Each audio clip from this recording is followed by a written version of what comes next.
They're a little bit too wide, so I'm out here. Good morning, everybody. If we could take our seats, please. Mickey. He's causing trouble over there. No. He's the reason we can't get started. I knew that'd get your attention.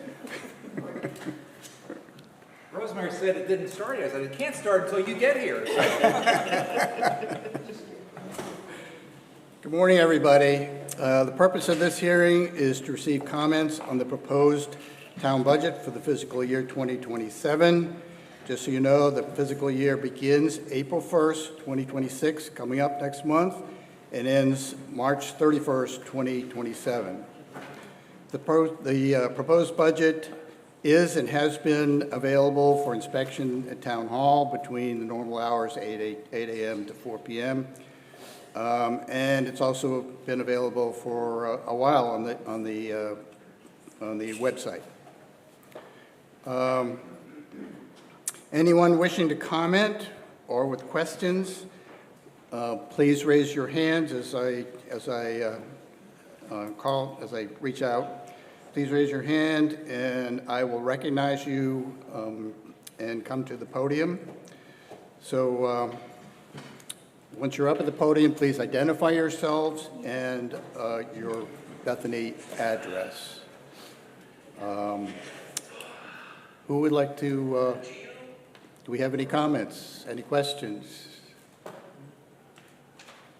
We do have the town, all of town council is here, and I believe most of the Budget and Finance Committee are here as well. So if anybody says can't, okay. Do you want to take this topic by topic as you go through the budget, or just all the questions at once? If it relates to the budget, anything. Okay. Am I in the right place? You are in the right All place. right. Yeah, if you just My state your name's name. Louise. State your name and your Bethany address. Okay. If you would. My please. name's Louise Dorrit, and I'm at 964 Terrapin Street off Garfield. And I'm coming here to request that the committee continue to allow us to use our parking passes at the beach lots. I just feel like it's been a special thing for all of us who live here. I don't think it's that many parking places to make it a huge impact financially. I use it, I usually arrive at the beach lot around 4 or 5 o'clock. I've never really had a problem getting a place to park. Now, when I've tried to go on the side streets, it's been a nightmare. The side streets have so many cars from the rentals that are there that it's very difficult to find a parking place on the side streets, which is what you want to. What seems to be proposed is we're going to do away with access to use our parking permits on the beach lots, and we're going to instead have to go to the side streets, which are far more difficult to park at. You do realize that you can purchase your second pass, you can purchase a beach lot parking space. Right, for $200, right. I could do that. However, I think you need to consider the fact that most of us that live here full-time are retired. You know, we really would prefer not to add an extra $200 to our own personal budgets to be able to have this little bit of privilege of being able to use our parking passes at the beach lots. Okay. I understand. Do we have anybody that wants to comment? I would say that you do recall that before the Yeah, I do understand you're going to bring up the fact that this was brought up at COVID, but I feel like pre-COVID, we should have had the ability to park there as well. I mean, I understand why you're saying that, But I still believe that we as town residents should have that ability. One of the problems is there's so much development now outside of Bethany. We have all these individuals that are going to start coming into the town and make it even worse than it really is. So it gives us a little bit of an edge from all these non-Bethany Beach residents and the huge influx in vacationers.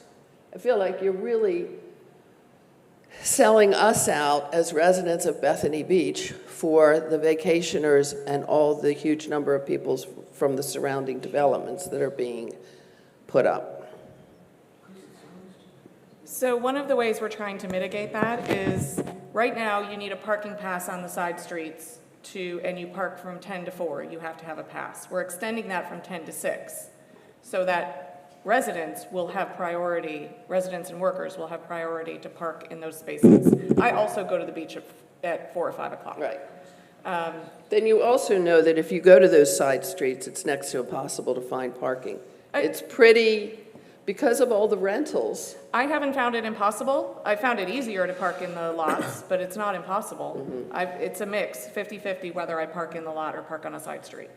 And I live on Collins, so I usually go into the beach south of here, like at Parkwood or Oakwood, actually further south than that, more like Cedarwood Right. and Maplewood. Right, And and I I haven't do had the an same issue. thing, but I find the side street is just very difficult. I've tried to do that when the lots have been full, because there are times when I come and they're full. So then I head down to the side streets and try to park there, and there's a lot of special parking on those side streets from the vacationers that are coming in, from the rentals, and from probably some owners as well. There's just a lot of cars there. We have been losing revenue, parking revenue.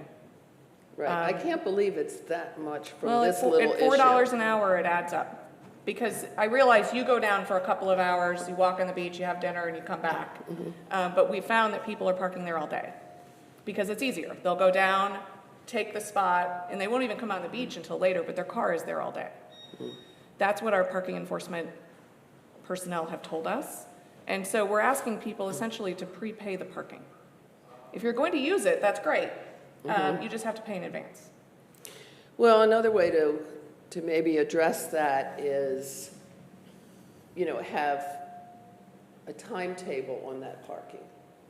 I mean, we certainly have lots of cities where you park for 2 hours. If you're there for longer than 2 hours, then you do incur a fine. So perhaps that needs to be established without giving up the residents being able to come in and use it. I just wish there was a different way you could do it. I just feel like you're really working against your own town residents by establishing this change. Mayor, if I may. So this isn't meant to be at all punitive to residents. One of the things that's really not clear when we discuss parking and parking fees is that the town really relies on summer revenue to fund summer expense, to fund lifeguards, seasonal police officers, the things we have at the bandstand. We've done a pretty good job of that over the years. That revenue generally covers summer expense. We just realized a $177,000 shortfall in parking revenue, and one of the things that will happen if we're not able to reestablish those dollars, get those dollars back somehow, that'll be passed on to residents in taxes to pay for those summer services. So this is a way, something that I think the council is considering as a way to mitigate that. The other thing is when you say, well, it's not that many parking spaces, we have 2,700 different residents who have the capability to park in the beachfront lots. So that, we only have 1,000 total pay-to-park spaces in the entire town. It has a dramatic impact, and we're just trying to mitigate that while at the same time still making that luxury of being able to park at the beach available to residents for a fee. I understand what you're saying, but I would prefer this to be put into place after a problem has occurred. I mean, now what you're doing is you're establishing something before we've really shown that there's a problem with this. I think the $177,000 shortfall in our parking revenue is, we've established a problem. Well, true, but you have lots of vacationers and lots of rental people coming in that you can address it with them. Why would you want to burden our Bethany town residents with this huge amount of a problem? Would you rather have a $200 increase in your property taxes yearly where you have no discretion whether you can opt to pay it or not, as opposed to Well, having I the would option to hope- do that? I would hope as a board, all of you would be creative enough to come up with additional ways to make this up without putting the burden on the shoulders of the Bethany residents. Well, the Bethany residents also have the luxury of using the trolley, which runs free all the time, Right, free, so which will take you anywhere you want to go Right. along the beach or in the business lots. right. We also But have, that isn't going to completely take care of this problem. It hasn't so far. I mean. Well, it's those that individuals do choose use to the drive trolley, and down. The trolley's wonderful. It's an absolutely wonderful thing to have. What we're asking is that the residents still have the ability to use their parking permit to park on the beach lots. and they do. And they It- do, it- and I don't think it's been that big a problem. I think you're going for a solution before a real problem has occurred. Does anybody want to comment? Well, I appreciate your comments, ma'am. Coming back to Mr. Grave's comments, the fact that we saw a shortfall of 175,000, I mean, that's not being, trying to anticipate a problem. That's recognizing what happened last year, okay? So we're looking at, that's really what we're trying to react to. So it's not trying to respond to a problem that hasn't happened yet. It is happened, right? And so we're just looking at, and I'm not on the committee necessarily looked at it, but my personal experiences, and again, we live in Bethany West. I drive down here to the beach. I typically don't go to I go on the side streets to park. I really had no problem last year at all. Now, it might not always be one block off the beach. I might be a couple, but I didn't really have a problem with that. The other thing, and it went through my mind a little bit, and I know the team didn't, but the issue is those spots at the end of the beach lots, we call them, are truly premium parking, right? I mean, they are the closest to the boardwalk, closest to the beach. And in a business environment, right, those, and anything else, if you're buying tickets to an event, to a concert, to anything else, the whole advent of demand pricing that we run into every day when we buy tickets to go somewhere, those tickets are more expensive the closer you get to the front stage, right? And I And so- appreciate that. And I'm just saying, in my mind a little bit was to even think about raising the price of the pay to park for those beach lots to reflect that. Now, realistically, we can't do that. I mean, I think that's part of the problem with the technology we have right now. But I would actually have been in favor of saying, because it's a premium spot, and particularly for visitors who are coming out, if they really want to be that close to the beach rather than maybe 4 blocks away, that there's a premium to pay. I mean, we're just dealing with the economics of it a little bit. That's what we're trying to Yeah, factor and I in. do appreciate it, but what I'm saying is, we've had the ability to use these passes on the lots. We are residents of Bethany. We would like to be able to continue this. I'm sure there are other ways that as a town committee that you can come up with that can address this issue without having the town's residents pay the price for all of this. We have the vacationers, we have the other individuals out in all these communities that are coming in. Perhaps we can take the costs and spread them out there rather than putting it on the shoulders of the residents. I mean, I think as residents, we should get a little bit of privilege, and I don't think it's a huge burden for the town to do this for us. And I'd like to see it continued. So I just want to, for me, thank you for comments. This comes down to choices, and when you talk about residential, and we have the residents in mind first, right? We do have a fiscal responsibility, right? And Cliff spoke to that. So if we walk you through the choices that the committee had to look at to address the situation of the shortfall, remember, the strategy here is that we use the summer as an opportunity to fund summer operations. We fell short. We have multiple options. We can cut services, which I don't think we want to do, one for our residents or for our vacation or our businesses, right? We can raise property taxes even higher to cover the shortfall. We can look to our parking revenue for creative ways, which I would argue we did in this case, although there's always winners and losers in every decision, right? But we took a balanced approach from which we looked at the situation for the front of the parking up front. That was a benefit that was given in context of COVID, right? Because of the situation that now has arisen, we've looked at that as an opportunity to say, is that something that we want to bring back for minimal impact compared to other impacts that we could have imposed as a finance committee or as a council when we eventually vote. But what I want to make sure is clear, because your one comment for me struck me, is we do take residents in mind. They are a key stakeholder here. And in every decision that we make, we take it from a balanced approach across all our stakeholders, be it vacationers, residents, business owners, to try to serve them in the best way possible to preserve what we have here at Bethany Beach. That is the thinking that goes into every decision that we look at in the committees and here. And that is the thought process that went behind the proposal that we're looking at today. And I appreciate that, but I would like the residents to be considered with this. I would love to see the council become a little bit more creative with this and not have it rest on the burden of the residents, because I think there are other things that can be done. One thing that I think came up is that the technology that we have collecting fees is not enough to allow us to change parking fees. So that right there could be a huge difference too. If you can increase the fees of the parking, then you may be able to make this up. But, I think creativity. If you keep hitting the parking fees, you're going to impact vacationers, which ultimately impact, there's that balance that we're talking about. And that's the approach that we took in this. You don't want to impact your residents. No, I We don't. live here. It's a balanced approach.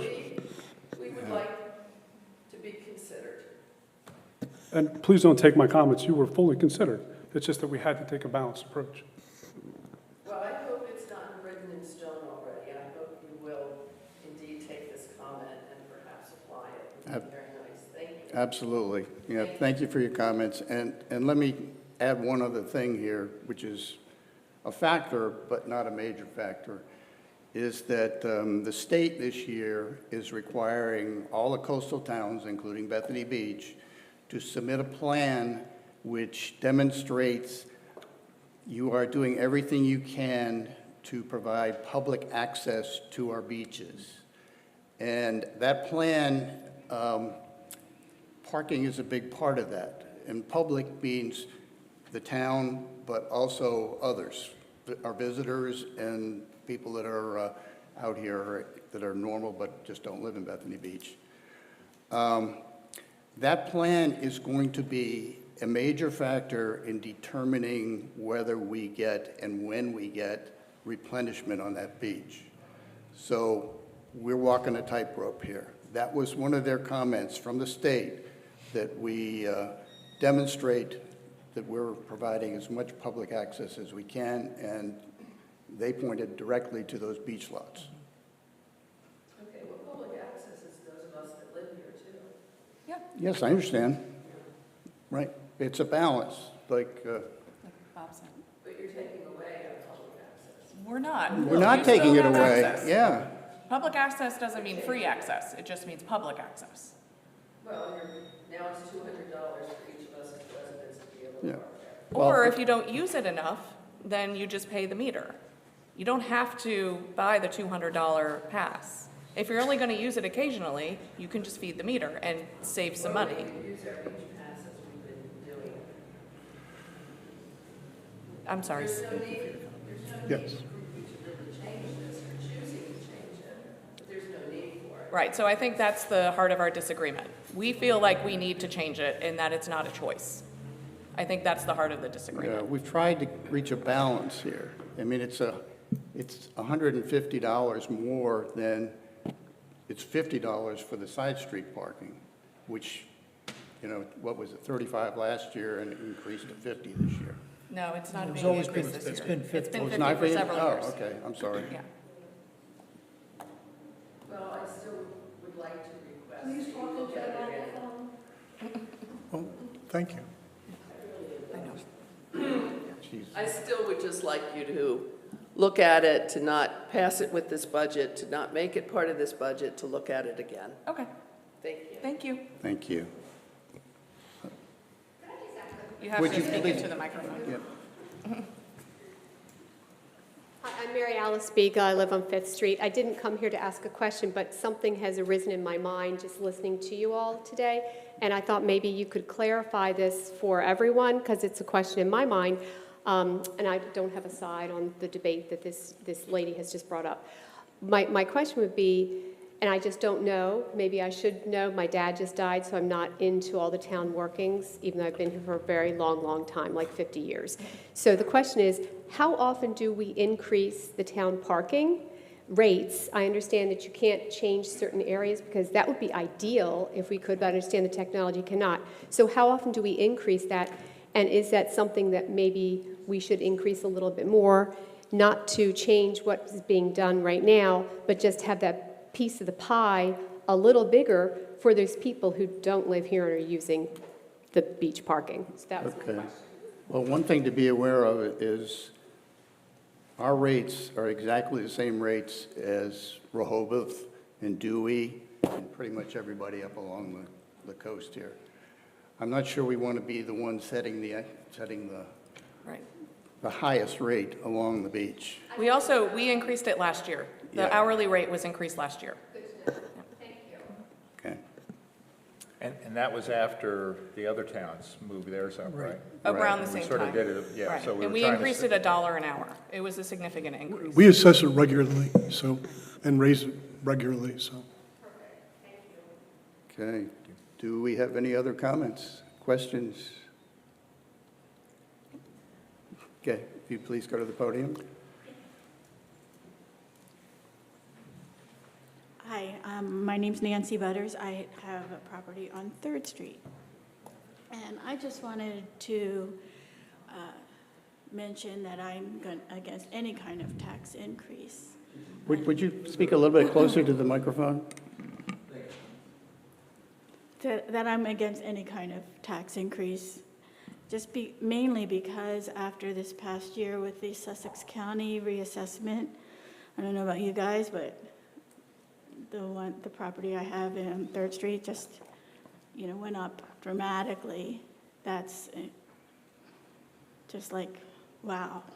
So, and I think any kind of increase at this point, is over and above that we really need. Also considering that the Indian River School District probably will be asking for another increase within the next year. And that you get to vote on, and people can vote up or down, but again, that was only supposed to be, $85 to $90 per person, and it got voted down. And this one, most people don't have a choice on in Bethany, you just do it. So I would like to, say that I don't agree on any kind of tax increase. Thank you. Okay. Well, taxes haven't been increased. Cliff, is it 3 years? 3 years. 4 years? It's 3, I think. I think it's 3. Is it 3 years? It's 3 years. 3 years, right. They haven't been increased in 3 years. And we look Well, at, I mean, when we the- raise then it, we're looking The at school not district raising says theirs, it. and theirs hasn't been in years and years too. So, you keep building on these. The Sussex County one hadn't been done for more than that. What was it, 20, 30 years that it It was hadn't been 50. done? So I just think that we're just being taxed and overtaxed and taxed and taxed. And then when we do raise it, what I believe we look at is not raising it for the next few years. So, Yeah, I mean, maybe give this county tax a chance to settle in and realize that this is what it is, and then think about it, but right on top of it the very next year, after that one went into effect, just seems like more on top of taxes. You know, I understand your problem with the taxes, because we all sit in on the budget meetings and listen to it. One of the problems that I think we have, and I understand what you're saying, we're kind of piggybacking on the tax that's already been increased, is if we do what the county did and just keep waiting and waiting and waiting, the increase is going to be astronomical all at one time. And we would not meet the budget needs that we need for this town to maintain what we have. So it's prudent for us to change that rate every 3 years plus, so that we don't get into the bind that basically the entire state is in right now. And you can see the legislators are all fighting over what they should do, and this mitigates that problem. It's unfortunate that our third year that we want to raise taxes happens to be associated with the other tax. But of course, we have no jurisdiction over the county taxes. You know, build off of that, and I think, and Janet's comments where she put together, our financial manager, the overview. Janet helped me over the last 10 years, the roughly increases of the other municipal has been around 4%, sort of like a cost of living. And ours has been, I think, averaged 1.5% over that 10-year. I mean, if you look at all the increases over the 10-year span, so I think it's a pretty good sign of fiscal management and prudence of what we're trying to do. Yes, what we looked at was over the past 16 years, 16, okay. the town increased property rates by 22.5%, which is an average of 1.4% per year. We all know our costs are going up faster than 1.4%. That we've been able to keep that down as much as possible shows the preference that we have for the residents, for keeping the residents' costs low. But yes, in that 16-year time when we increased by an average of 1.4% per year, costs increased roughly 4.2%. So we're trying to, in my opinion, I think we're undercharging after this increase. We're trying to keep things as reasonable for the residents, but we need the revenue from our summer visitors in order to finance all of the things they pay for, such as the lifeguards, the trolleys, the bandstand performances, and so on.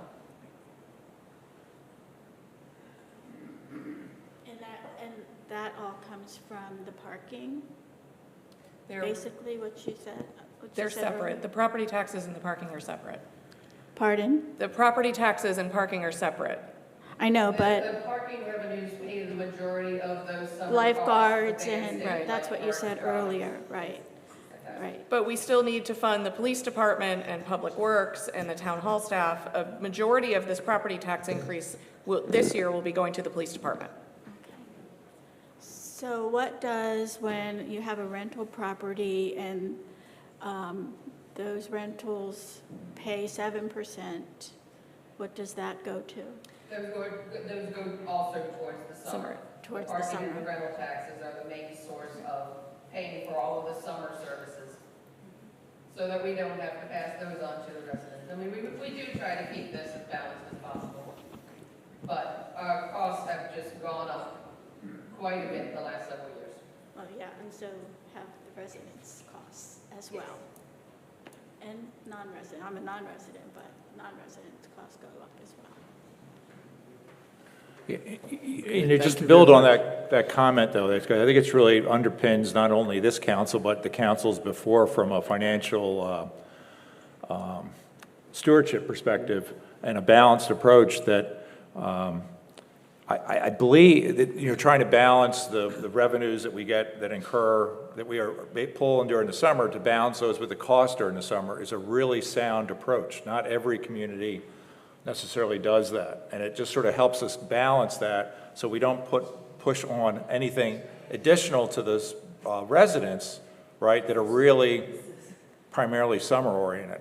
I think and I think that's a really sound principle, and I think councils have tried to manage that and over the years. The other thing I just want to highlight, and Cliff, I remember you shared this with us, our actual costs, this was before COVID, were something like, for the summer, that's the lifeguards and the seasonal officers, was something like $4.5 million, and went up to $6.5 million roughly last year for just the summer expenses.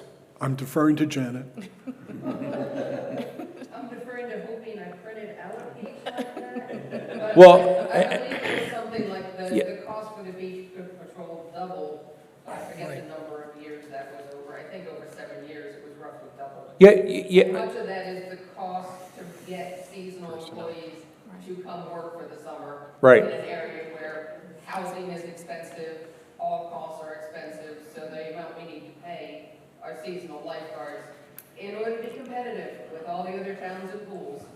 Right, and that's my only really point, and Bob mentioned this, and I think he really hit on it, this balanced approach with all the stakeholders, right? And it's trying to balance the residents, which are number one, the businesses and our guests, right? And that's sustainable, that also melds in with where we need to go from a state perspective with terms of access to the beach, right? And additional funds for that. So it is a balancing act that we try to do the best we can, but I truly believe it's a very sound approach.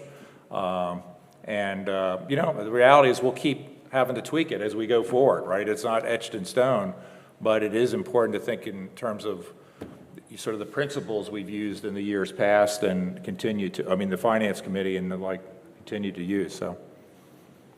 Thank you for your question, though, ma'am. Yeah, thank you, everybody, for your comments. Is there anybody else that wants to comment? Uh-oh.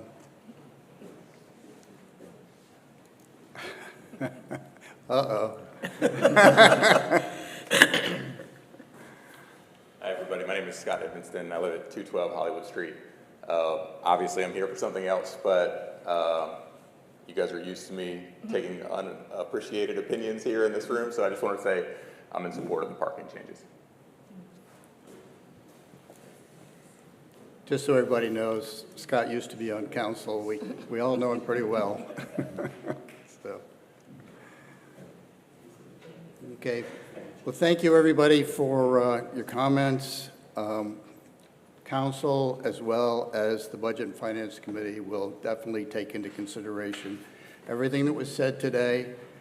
And there will be a vote at council meeting on Friday. So thank you again. We're going to move next into the fire department's going to do a presentation. And if you guys will come up to the podium as well. Okay, it's Michael Suit, who is the president of the Bethany Beach Fire Department. Put it away, I can actually partially read this thing, right? No, we're good. I think we're good. Yeah, that'll work. He said soon. Good morning, everyone. First, to the council, thank you for inviting us. I feel it is important that every once in a while that we do come to Bethany Beach and give you all an update of what's going on with your local fire company and what's our progress today and what our progress is going to be in the future. Along with me is Deputy Chief Tom Moore. He's also our Vice President, along with Scott Edmondson, who's already introduced himself and everybody knows him. He's actually now in charge of our Recruitment and Retention Committee. He is here for anyone that's interested in joining the fire company. Obviously, we're putting this out on the web as well, so that goes out there as well. Going on with everything, let's see if I can get this to work right. Beautiful. My outline is simple for you all. We're going to talk about our history so everybody knows what's going on. We'll go over our call volumes over the last couple of years, especially last year. Our fire department's district that's defined in our responses. I'm going to talk to you about our budget. I think our budget's very important, that so you all know what the fire company is dealing with on a regular basis and what our future holds there. The role of our career staff and our volunteer members, the efforts are to recruit new members, and also the needs of the fire company, so everybody is well aware of that. Our history is very simple. We started in 1948 in June. Our first fire response wasn't until 1949. I think that year we had 2 calls total. I'm not 100% sure. I don't have those numbers, but it was very small. Back then, someone called the fire department, and then they sent the truck out that did a response. We do have an auxiliary that was formed in 1957. They still go strong today. We went ahead and put a second substation down at Fenwick Island, opened in 1983, for many of you all don't know. Our career staff actually came into play December 1st, 2008, when we started to take over the EMS service. For those who didn't know, Millville used to be our ambulance service in this district. They started getting too busy to the point that we actually had to begin an EMS service. So the EMS service actually started on December 31st, 2008.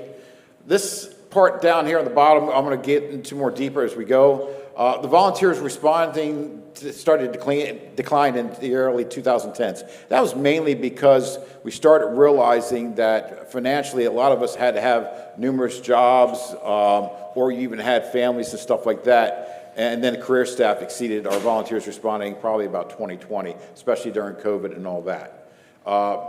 Those are things that we've expected and we were actually being prepared for, and I'll go over that here very shortly. That's our headquarters, which is right over here on the street, 215 Hollywood Street.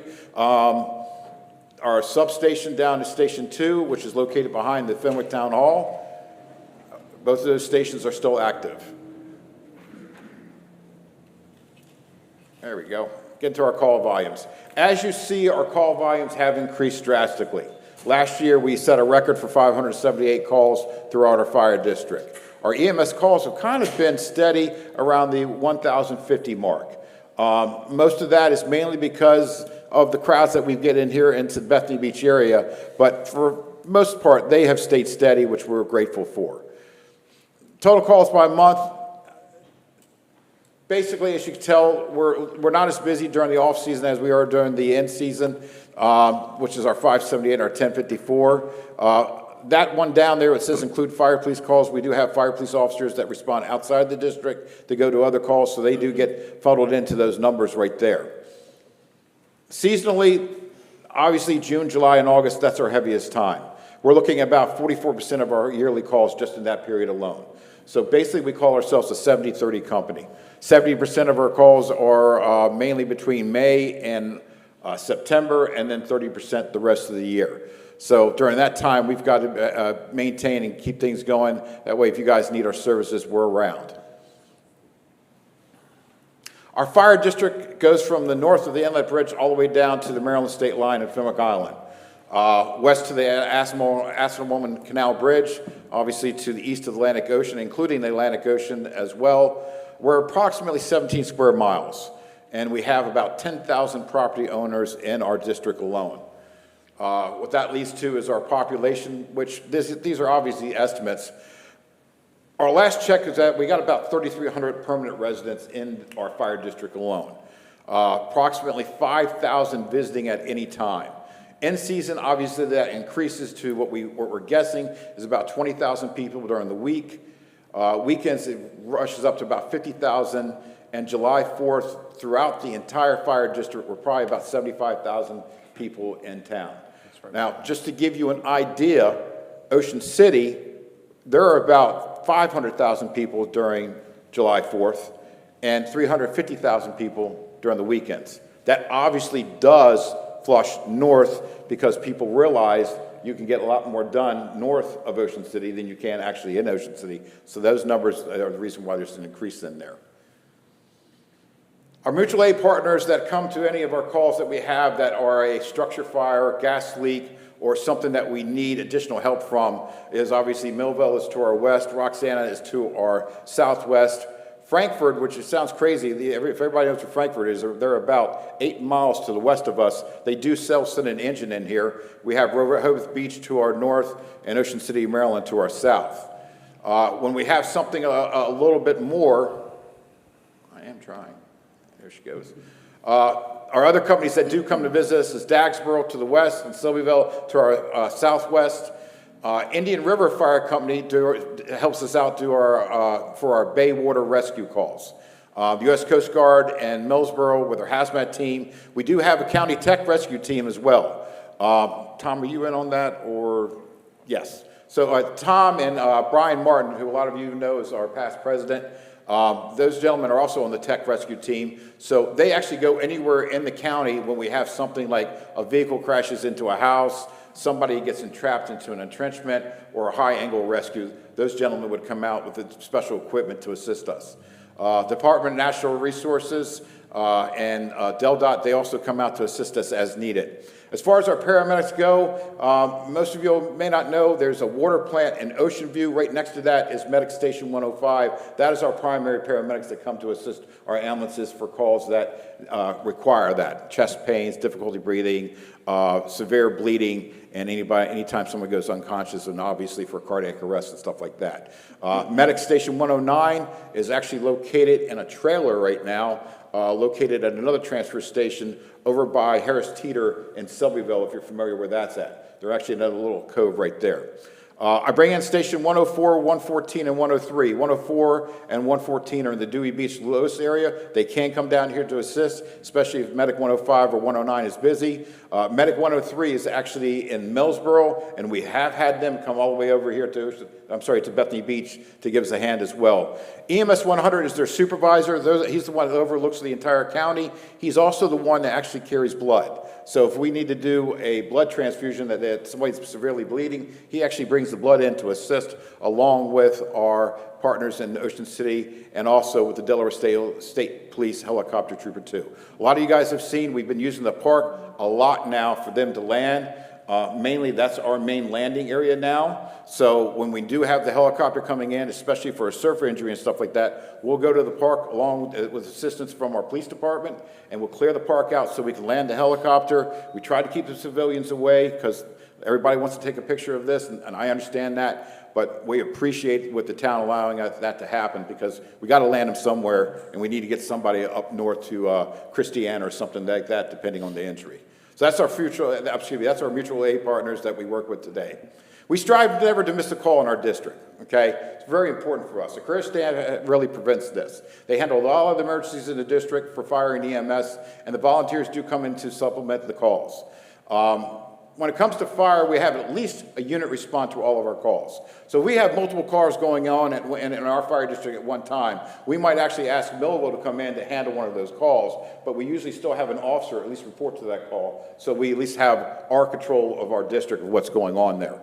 I'm proud to tell you guys when it comes to EMS, out of those 10,054 EMS calls that we had, and some were second, third, and fourth emergencies in our district, we only had 9 calls that were handled by outside agencies in our fire district.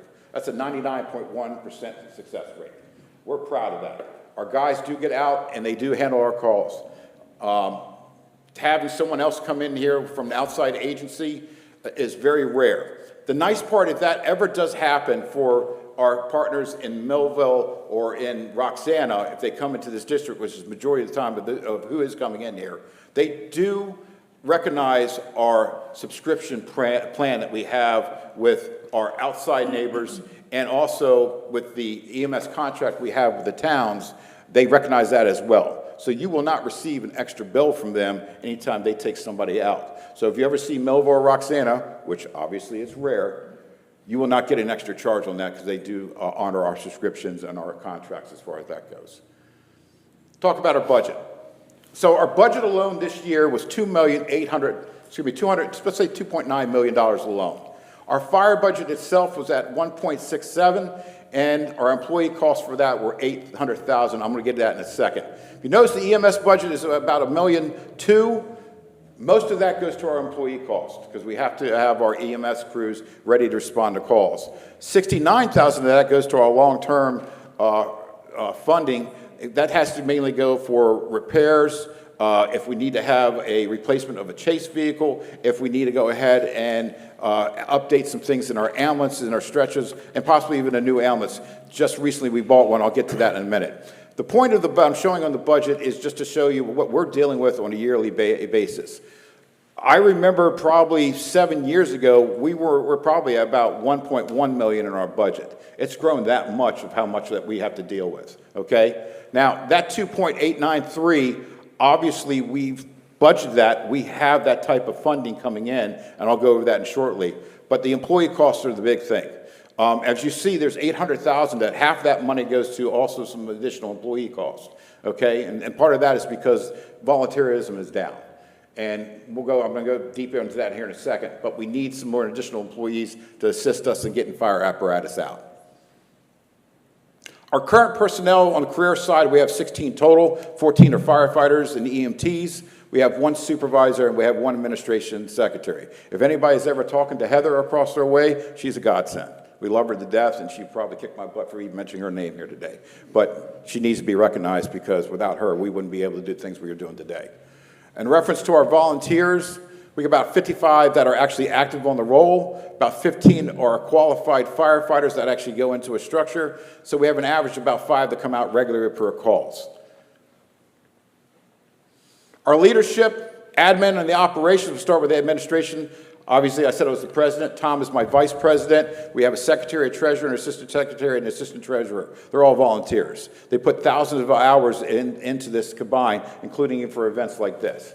I don't really track them. I don't try to figure out how many. I would probably lose my mind trying to figure that number out. But we know it's pretty high up there. As far as our operations, we have a chief, deputy chief, 2 assistant chiefs, and 2 captains, which are all volunteers. On the paid side, we have an assistant chief who works Monday through Friday, 7 to 3. We've got 1 captain.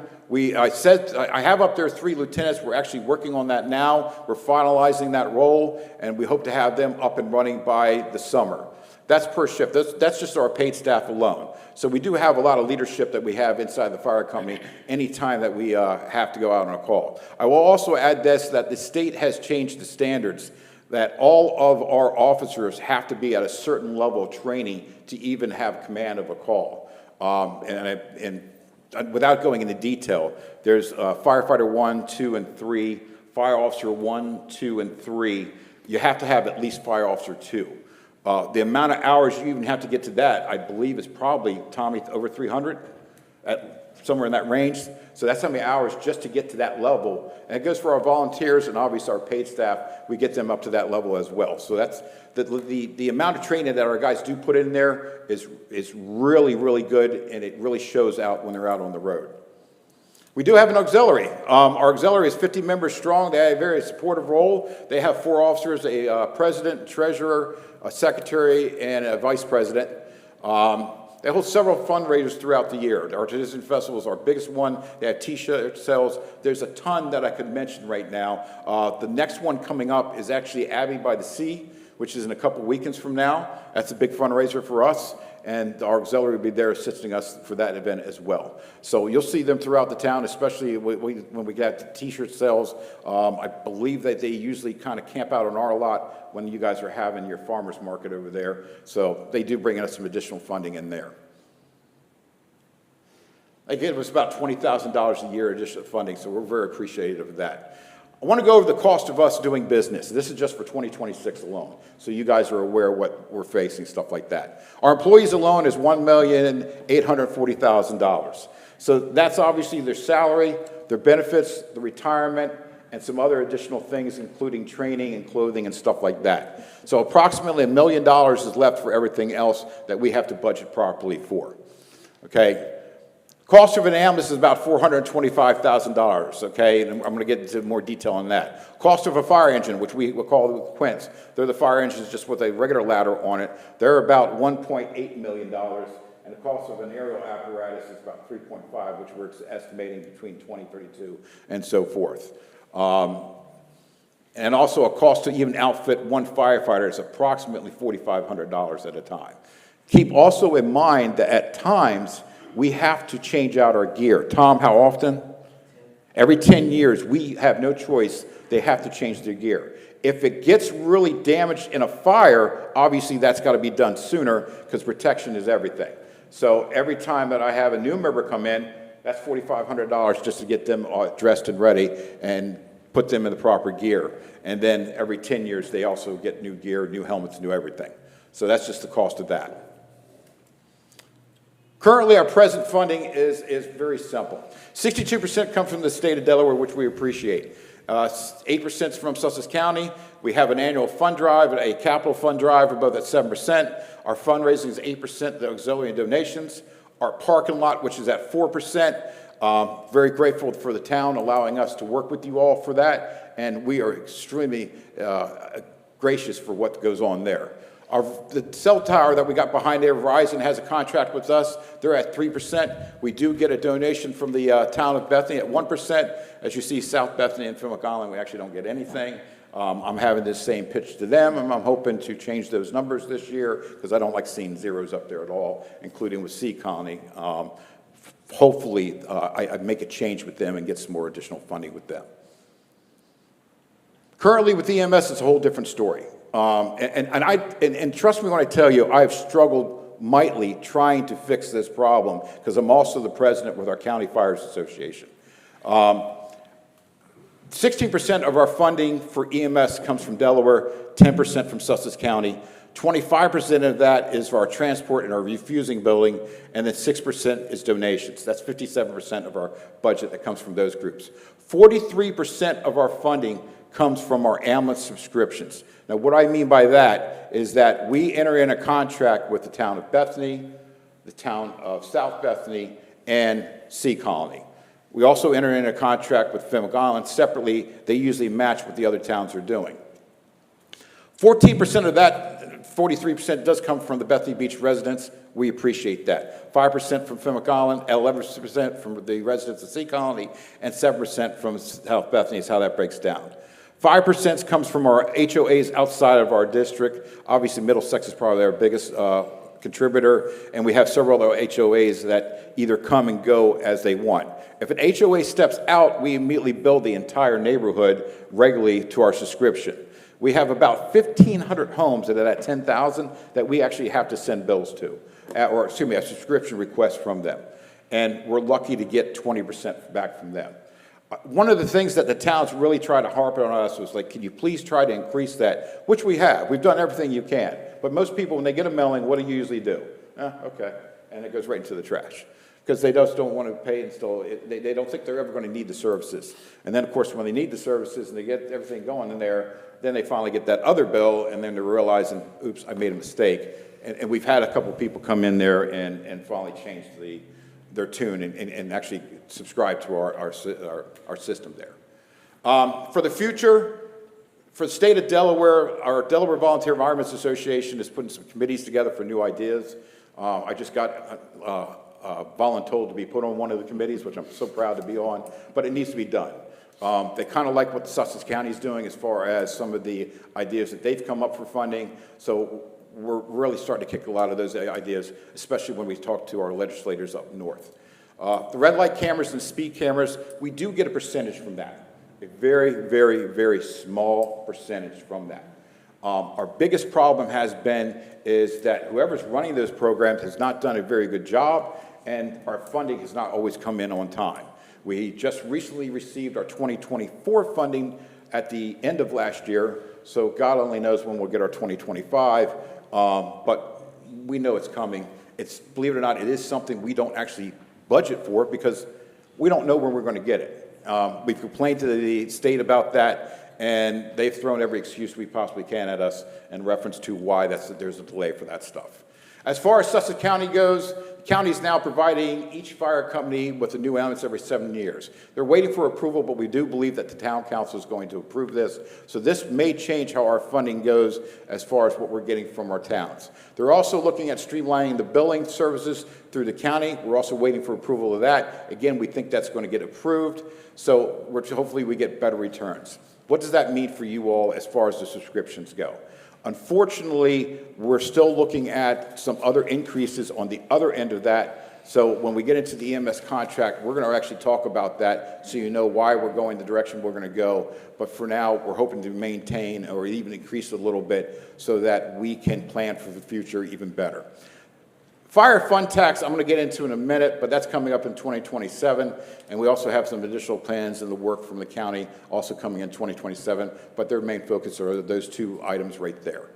In reference to the new ambulance, For those who didn't realize that, we just recently bought an ambulance, and I know it's in a slide here very shortly, so we're kind of on the bottom of that list because they know that we just did that, and that's just how it falls for right now. The role of the career staff versus the volunteers. We remain a volunteer fire company run by elected volunteers that aren't, we're not paid or anything like that. A lot of people get the misunderstanding that the fire company is actually part of the town of Bethany Beach. We've heard that before. You all have heard that before.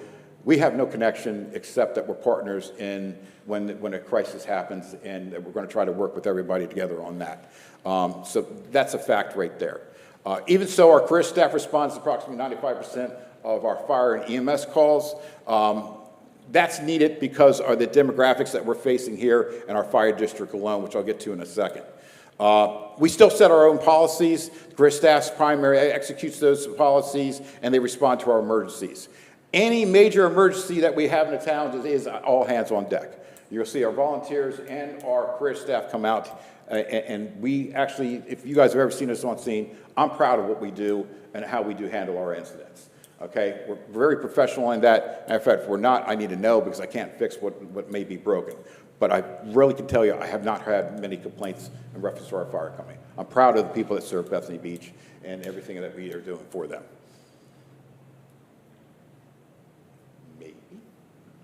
Why volunteer response has declined in our district? Well, part of this is pressures on the individual's time. All our time is very tightened up. Personal finances are also into play. We're working more hours and jobs to support their families. I'm going to skip the one in red. And travel time to respond to calls, especially with summer traffic. A lot of you don't realize that our volunteers don't live in Bethany. I think I have maybe about 5 actually live in the fire district. The rest of us actually live in Ocean View and Roxana and come in that way to assist, or we're actually here at the station serving you all. Me personally, I actually live in Kennewick West, which is way, way, way, way far away if you think about it, but I'm a proud member of this fire company, and I have been for many, many years. Our biggest thing is our high housing costs within our district and the lack of affordable housing, which you all just mentioned not too long ago with your budget sessions like that. That's affecting us as well. We figured that our average age of our citizens that live in this district who are retirees is probably around 65 years old. Fact. They do not want to volunteer to a fire company to try to run into a house to put your fire out. Okay? It's very, very tough to do that. On top of that, with the districts of Millville and Roxana, which sometimes we got some volunteers from there, they're hurting as well now. They're starting to see the same problems we saw 20 years ago. Matter of fact, we even brought this attention both to our county association, the county government, and the state that this was coming, and we kind of got laughed out of the room saying, you guys are losing, you guys don't even know. Here we are today, and this is what we're facing. While we do have people that are applying and getting into our fire company, and my recruitment officer is here, Scott, one of the couple of things that have changed is, number one, background checks. Background checks for the fire service are big now. If you have a background check that comes back negatively, you can't join the fire company anymore. You're out. There's no fine line on that. If your background comes back in a negative way, you can't be a volunteer. It's just the way it is. We've had too many cases of people getting in that ended up having a situation that was not favorable to your fire company, especially when you're a public outliner and you want to keep that positive outlook. So that's the first thing. The second thing is that, again, our fire district doesn't have that many people that want to join the fire company. They just don't. Some of these people come from towns, and I'm going to use Montgomery County, Maryland as an example. They have a paid fire service. So when they come in here and we talk to them and we have these type of outings and making out to the public, they really truly think that you guys are in charge of the fire company. It's part of your all's budget, that you guys are actually giving them the paid service part of the taxes. And we try to explain to them that's not true. We're a volunteer system, and we need donations to continue our operations. So that's part of one of the reasons. I'm sure there's plenty other more, but that's the main one for us that we're facing in our district alone when it comes to our volunteers. Recruitment and retention, we're still, again, Scott is my team lead on this. We do use social media, Facebook, to promote our membership to the Bethany Beach Volunteer Fire Company. We do encourage people to come and join us, to volunteer. Obviously, we have an auxiliary. We have fire police. We have firefighters. We have EMS. We've expanded our live-in program again. We have openings there, and we also have an open house coming on June 6, 2026 from 12 noon to 3 p.m. So we'll have our partners in there, and we'll be able to give tours to the firehouse and stuff like that. So we are doing everything we can on the recruitment retention side for the volunteers, but we know that it's not enough, especially for the number of calls that we're facing in our fire district alone. As far as needs go, our present is this. We've ordered a new ambulance. Luckily, we were financially responsible, and we had enough funds to pay for that ambulance, so there's nothing coming out of the public when it comes to purchasing this ambulance, okay? However, we're expecting a delivery date on that ambulance from October 2027. When it comes to ambulances and fire trucks, they're way out there as far as the timing goes. I think it's 18 to 24 months for an ambulance and 3+ years for an engine. And we're in the process right now, the designing phase of a new engine, a new Quint. We're looking between 4.4 to 1.6 just for the purchasing part. This doesn't include additions that we may add on there, which will get it up to that 1.8 million as I showed to you guys earlier, okay? We have actually saved $700,000 going towards this truck already. But as you can tell by the math, if we just use the lower number of 1.4, I'm still $700,000 short. Okay, so we do send out a fundraising starting next year that's going to concentrate, that'll be our capital campaign, directly on trying to fund that truck.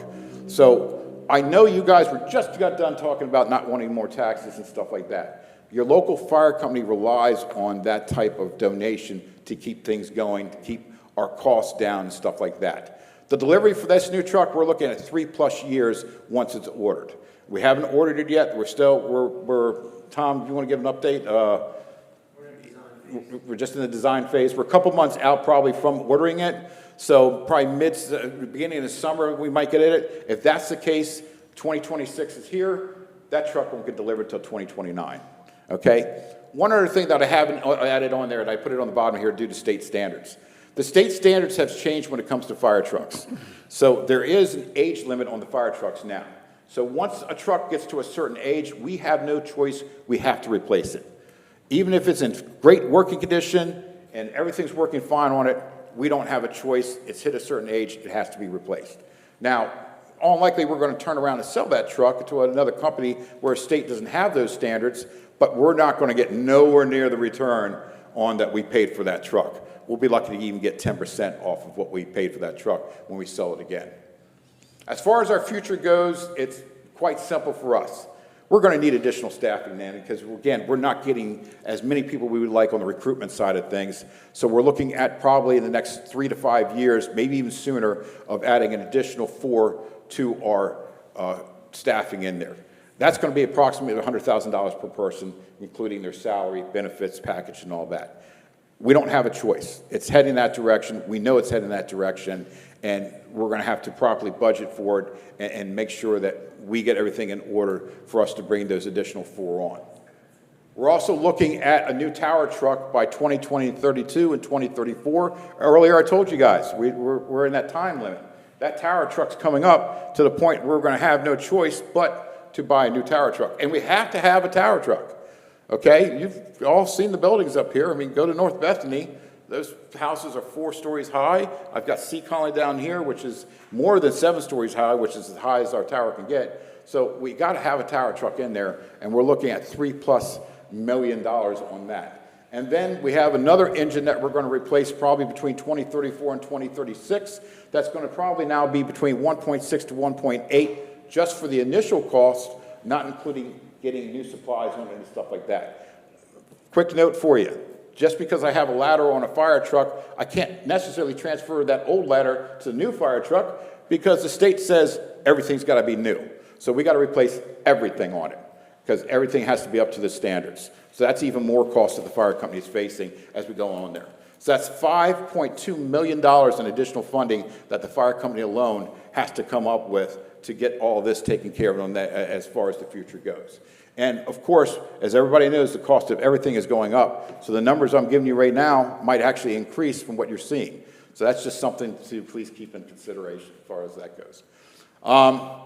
We are still working with our state and county partners with the regular funding. The problem we always face with state and county is that number does this a lot.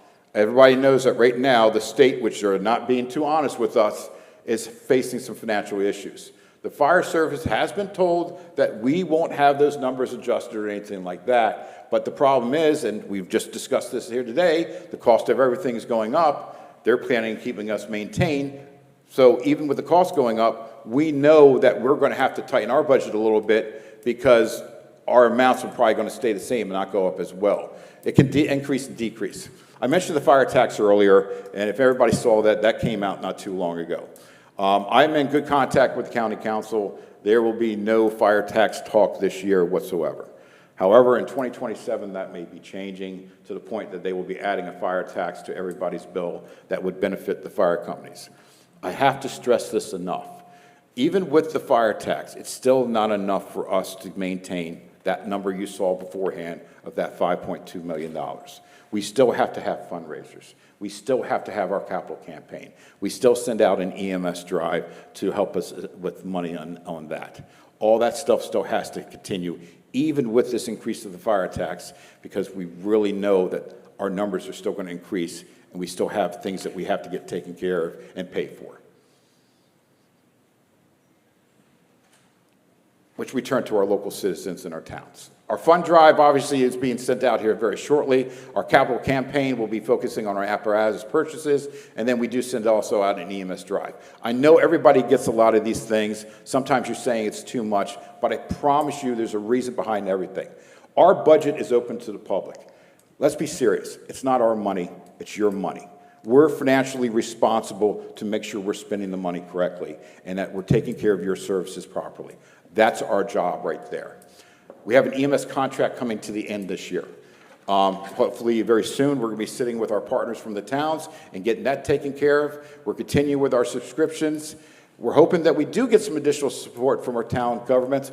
We appreciate what you guys do give us. We really do. We're hoping that eventually and sooner you guys can increase that a little bit for us. Obviously, I'm going after South Bethany. Obviously, I'm going after Fenwick Island. I'm also going after Sea Colony to try to get their numbers up too, but every little dollar does count. Please keep in mind, our only purpose is to serve you in the community 24/7. That's what we're here for. When you call 911, we want to make sure you guys understand, I've got a crew in that station, we're on our way. If the crew leaves, we try to get volunteers down here to make sure that we got an engine staff, so we get that out. We have our partners of Melville right down the street that also support us. We got our partners of Roxana down the street as well, and Rehoboth and Ocean City that come in there, stuff like that. That is my presentation. I thank you all for allowing me to speak today. Does anybody have any questions? Michael, thank you very much. That Welcome. was a very thorough explanation and covering expenses as well as, where the funds come from. And as a town, we certainly appreciate your being here, appreciate everything you do. I think it's incredible. The EMS response is unbelievable. I happen to live a couple blocks away, and what I've seen over the years is, it's like 2 minutes. I don't know how you do it. But, and I know what you were saying, our population is aged, and it definitely is. I think it's not just in Bethany, but it's, to the west of us, which doesn't, I know it affects Millville much more than it affects you guys. But still, in town, to the north, to the south of us, it's a growing retirement age. Yes, So, very true. Questions, council? Yeah, I just want to, Michael, thank you, and I shared this with you before, thank you for everything you do. You personally have come to our house twice in the last, I had a neighbor who passed out. I mean, I literally grabbed him as he was sliding to the floor, and the second time I got my hand caught between the seat and with 4 little kids in the back of the car, and my hand is getting numb. And you all responded really good, so thank you for everything you do. You're welcome. I mean, the challenge you have, it's really clear, is this is not just a challenge you all have, it's a statewide, it's really a countrywide issue, right? Yes, absolutely. The thing that jumps out at me a little bit is, why is there such a deficiency of funding? You talked about 60% of the fire service funding comes from the state, but only 15% or something for the EMS. Why? That doesn't, when the numbers of responders responses are almost 3 times. Why is that? So a lot of that has to do with our paramedic program. So keep in mind the county's also affording the paramedic program. You guys don't get billed for your paramedics. They don't send you a bill. That's paid by your county taxes. So some of that money has to be shifted into that program so that we have the advanced life supports team that comes out, especially when we needed that level to be there. Probably half of those calls are advanced life support calls. So you'll get a paramedic that comes along there. And you all know how many times we've had helicopters land here. That counts towards that as well. Okay. And I was really thinking the funding from the state, though. That was the thing that just jumped out at me. It would seem like it would be a higher number. I would agree. Or more with, balanced, maybe. Maybe that's the... I would agree with you on that. My understanding from the state level is that they really have pushed a lot of that down to the county level to handle. Yeah.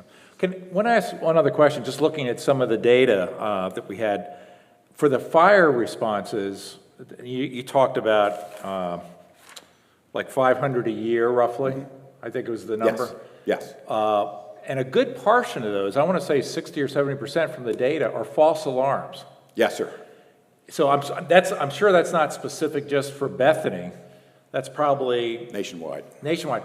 And so my question isn't so much what we're going to do about it, but those are responses that everybody's having to make for things that are. Is someone looking at why we have so many false alarms? Is that, I don't know anything about the fire. No, it's a great question to bring up, and I'll probably refer to Tom a little bit on that, but my opinion is that you're talking about man-made products, and those products tend to fail. So there is a program, we go to automatic fire alarm, we fill out paperwork, it goes to the, I'm sorry.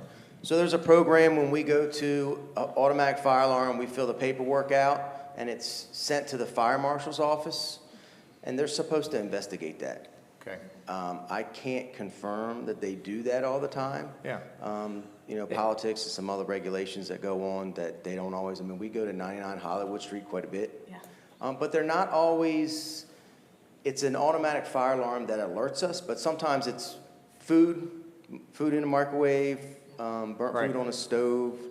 And as we go to these automatic fire alarms, if we go more than, I believe, 3 times, the county's billing them. Supposed to be. I don't think that that's always happening. I just heard that the other day, but I think after like 3 times, if we go to your residence 3 times in a certain amount of period, you're supposed to get a bill from the county. Where that money goes, it does not come back to us. So I don't know. But, you know, to address those issues of, you know, why they're happening all the time, I don't think anybody's really... Yeah, it just seems like it's putting more demand on the system, everybody, more demand on the system. That was really my, and the other comment, and again, the whole volunteer challenge we've got, having Scott in that, having the pleasure of working with Scott, I think that's a great choice. Agreed. But I think that volunteer spirit, I've never been in the fire department, so I'm really speaking, but I think that volunteerism is really one of the cores of what my experience with fire departments, right, is, and I grew up in this Wilmington where it was not volunteer, it was permanently staffed.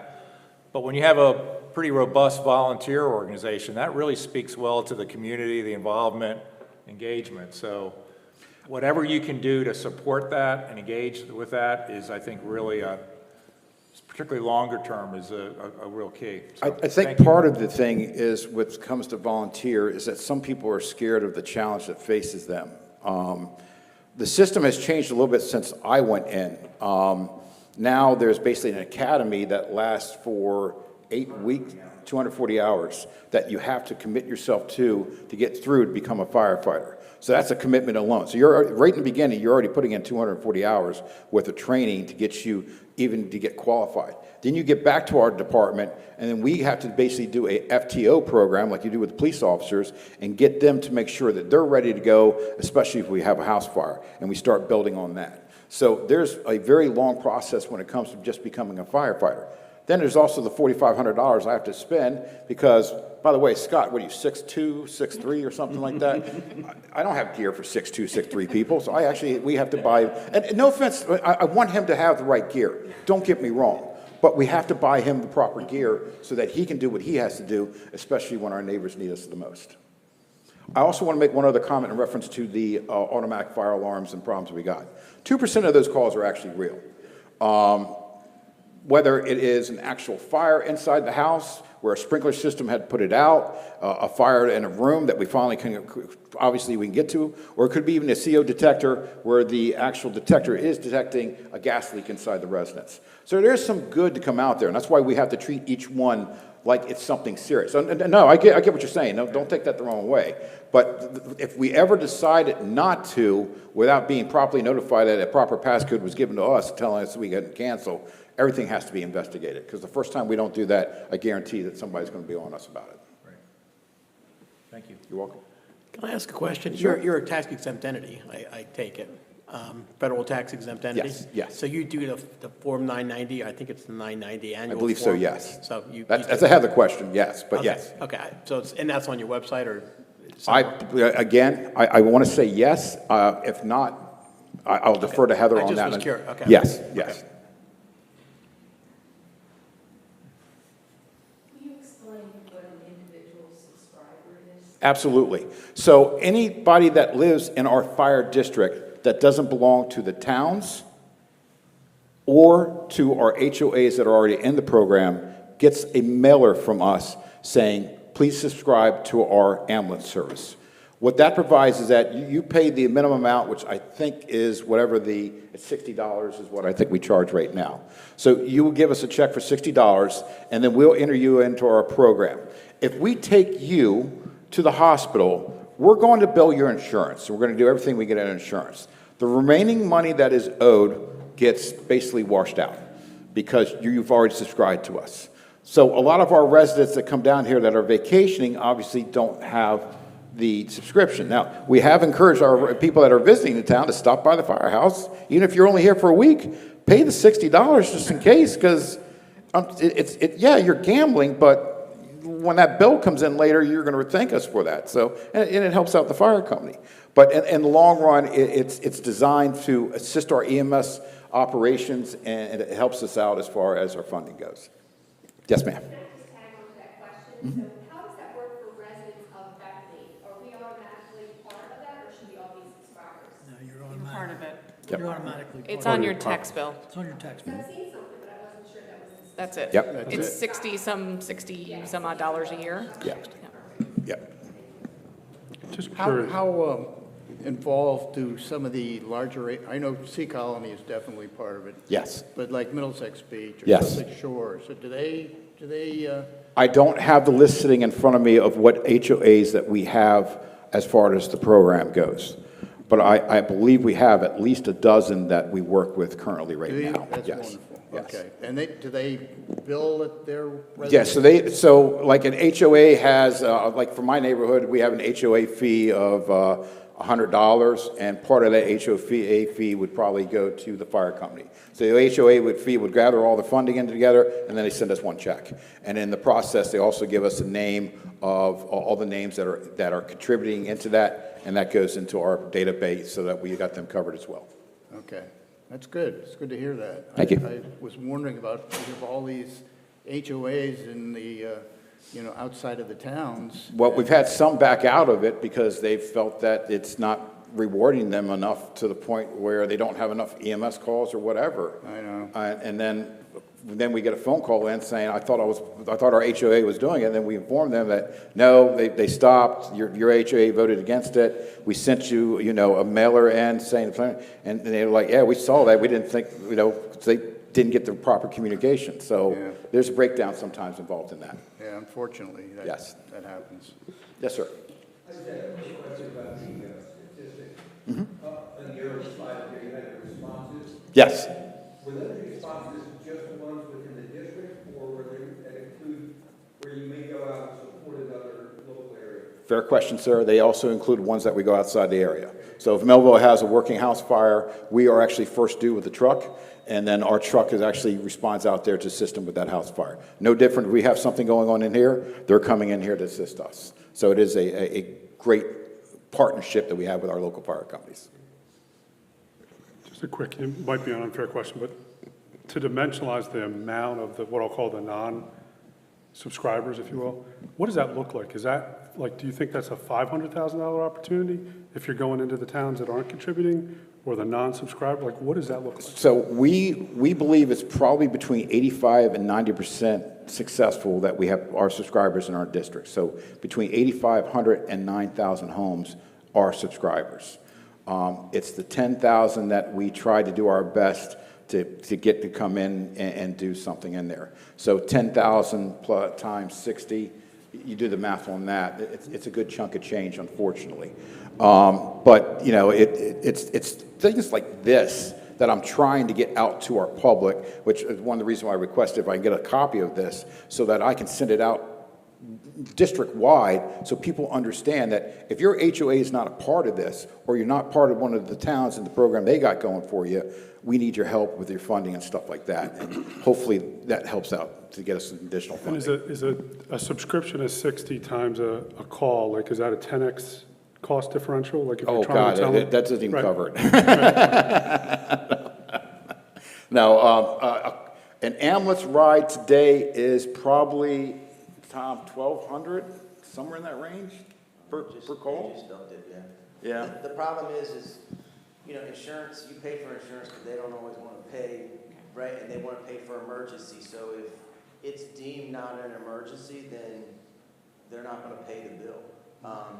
Medicaid only pays, I don't know, $150 no matter what the emergency is. So, and then we actually can't bill for, if you're Medicaid, we can't bill the extra.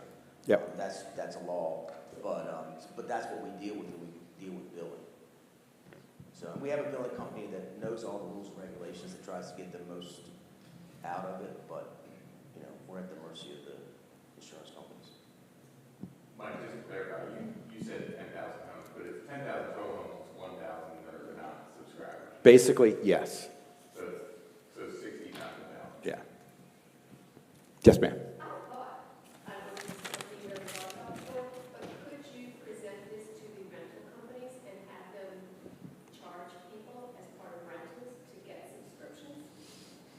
I would love to do that. Getting them to sit down to listen is the biggest challenge that we have, and then them agreeing in turn to add an additional fee onto something like that would be awesome, but What if you reached out to like the local rental companies? It's just a thought. Had them all come to one meeting here, maybe, if the town would let you, and suck them into it. That sounds like it could work. the issue with the rental companies is that they're not just Bethany Beach or Fire District alone, they're also South Beth or Millville, Ocean View. So they would have to set up a program that would say, oh, if you're renting in Bethany Beach, we have to throw in a $60 extra charge on that. Little that would be compared to the amount of money people are spending for Sure. rental, and they throw in all these other fees, so just a thought. It's an idea. I like the idea, and I'll take it back to my fire company to discuss. I appreciate that, I really do. Never thought about that, about hitting the rental companies. Thank you, appreciate that. Michael, one other comment. You mentioned how you got volunteered to be part of the governor's. Well, the Delaware Volunteer Firemen's Association Committee for additional funding, yes. Yeah, that. Yes, that, yes. But I think that's, one of the studies we looked at, I mean, this was done for it was the consulting company that was used to look at all the agencies within Delaware. Facet the report, 60 yes. Yeah. Yes. One of the key things that came out of that, at least as of reading it for the first time, was there is more need for transparency, openness, or even consistency of data, right? From fire company to fire company, fire versus EMS, and that your data seemed like it was pretty well, separated, and you had all that. But I think given the magnitude of this issue, not just for us, but for the county and state, the more transparency we can get in this, and so we're looking at data and information that's truly consistent, and that allows us to be much more thoughtful about how to get at solutions down the road. So to the degree you're involved in any of that, I would certainly encourage you to continue and be a leader in that, right? I mean, Correct, and we're trying to recognize that we have to keep the public interested in the fire service, and by doing that, we need to be honest about our operations, how we handle our funding, how it's delivered through the services that you end up getting.